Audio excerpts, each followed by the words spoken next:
Hey there, this is Real Talk Baseball and Carlos Baseball. With me is Will Power. We have a really good show today. We're talking about the Phillies and we're talking about Aroldis Chapman.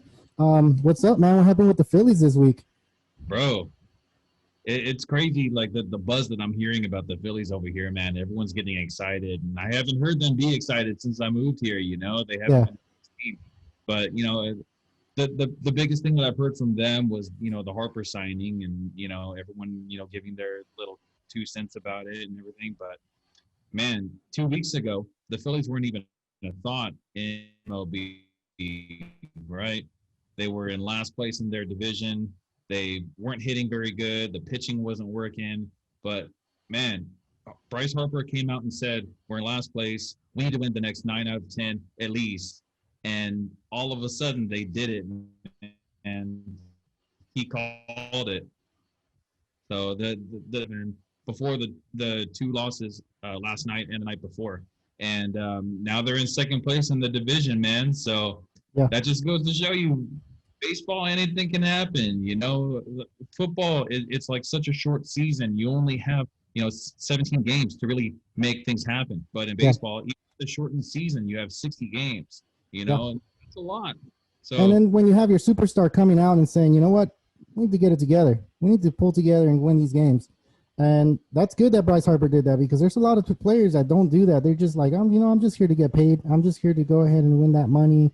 I don't care what happens in the season. I don't care if if we make it a playoff, if we don't make it a playoff. But that's good for Bryce Harper because he is looked at as one of the top players in the MLB. And I like when players come out and say, you know what, we need to play a lot better. Another player that does that a lot too is in Colorado is Arenado. Arenado comes out and does that, and the Rockies do play a lot better. yeah, And that's good for the Phillies because the Phillies do have. I looked at their starting lineup and they look pretty stacked. They're pretty stacked. I think if they go ahead into the playoffs, I think they have a good chance of getting there. They don't have enough, in my opinion, to win it all, but you never know, man. It's a short season, and then you just said like he pumped his team up to go to get these guys started, and that's what you're looking at superstar. You're looking for these little things to help the team out. but before the trade deadline, they made a trade. They got Brandon Workman and Keith Hembry from Boston. Yeah, They really needed to beef up their bullpen, and that was their goal, and that's what they did. They went out and got a couple of relievers. yeah, And Bryce Harper, he definitely lit a fire under these guys.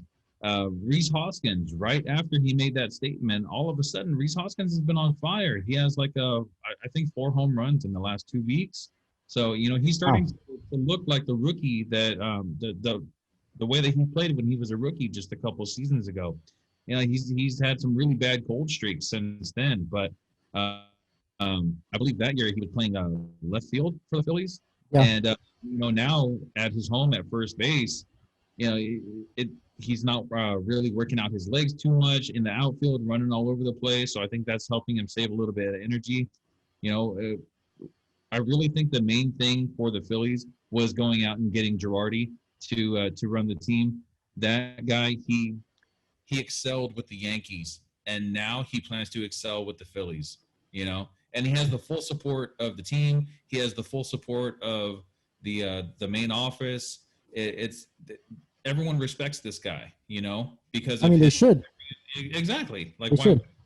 you Yeah, know, and having the guys like Harper, like Real Muto, as like the staples of the team for now.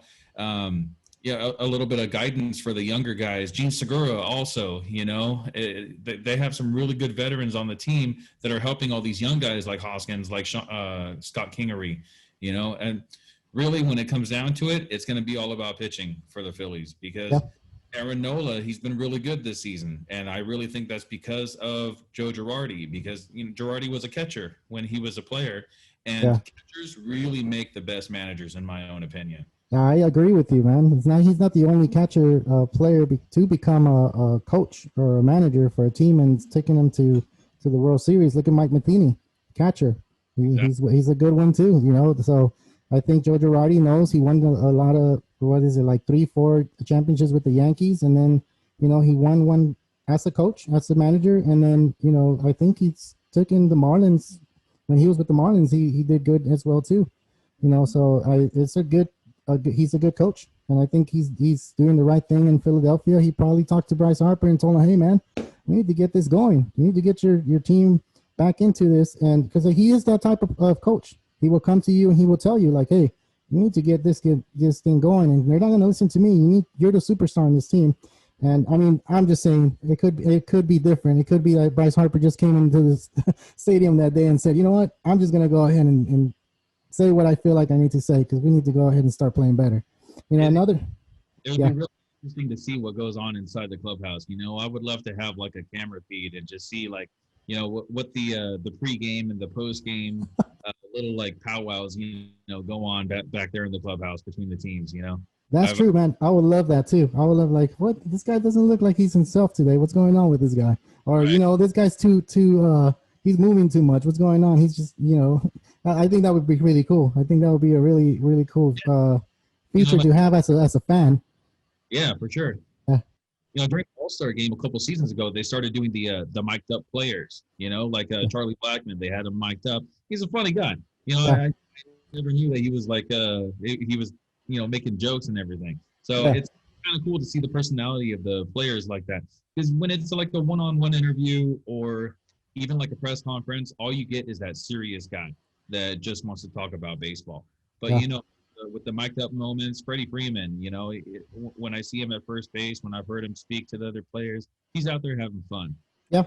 You know? I've seen those videos where he's just like talking to the player. "Oh, that's a nice hit," or "Well, that was a good hit, you know, that last at bat," or whatever. And that's pretty cool because you don't get to see these players talk about things like that. You just see them on the serious conversation in the press conferences.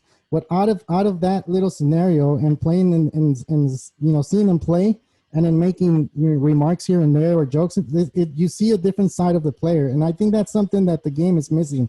I think it's something that we as fans will appreciate and get a different perspective on players. Because I know when I see Bryce Harper, I don't see the guy like a guy that jokes around and stuff like that. You know, I don't see that, but maybe it is different. Maybe he is one of those players that he's a cool guy to be around. You know, he's a guy that I'm going to go eat dinner with him after the game. You know, that type of stuff. We don't know that. We're fans. We're just seeing the Bryce Harper that's like, oh, he's over there just, you know, talking smack and you know, getting in people's faces and just looking at you up and down. And that, I mean, that's what we see, right?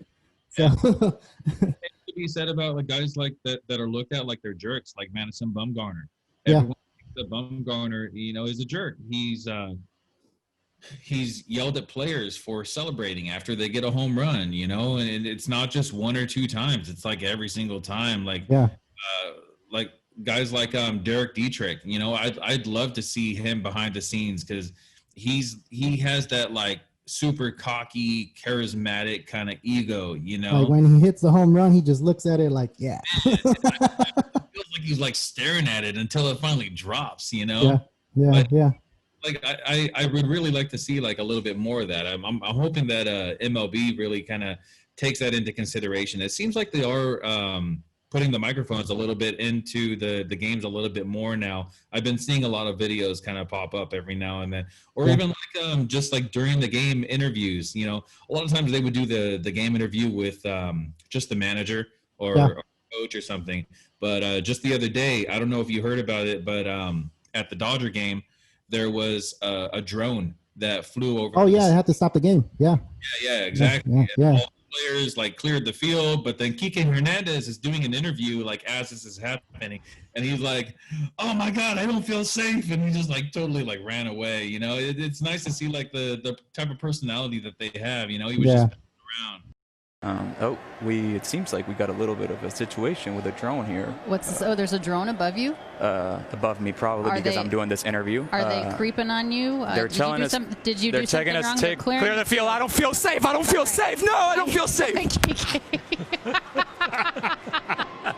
Joe, I don't even know where to go from there. Well, you apparently should clear the field. Continue to do it. I think it's something that the game needs. That's the other sports.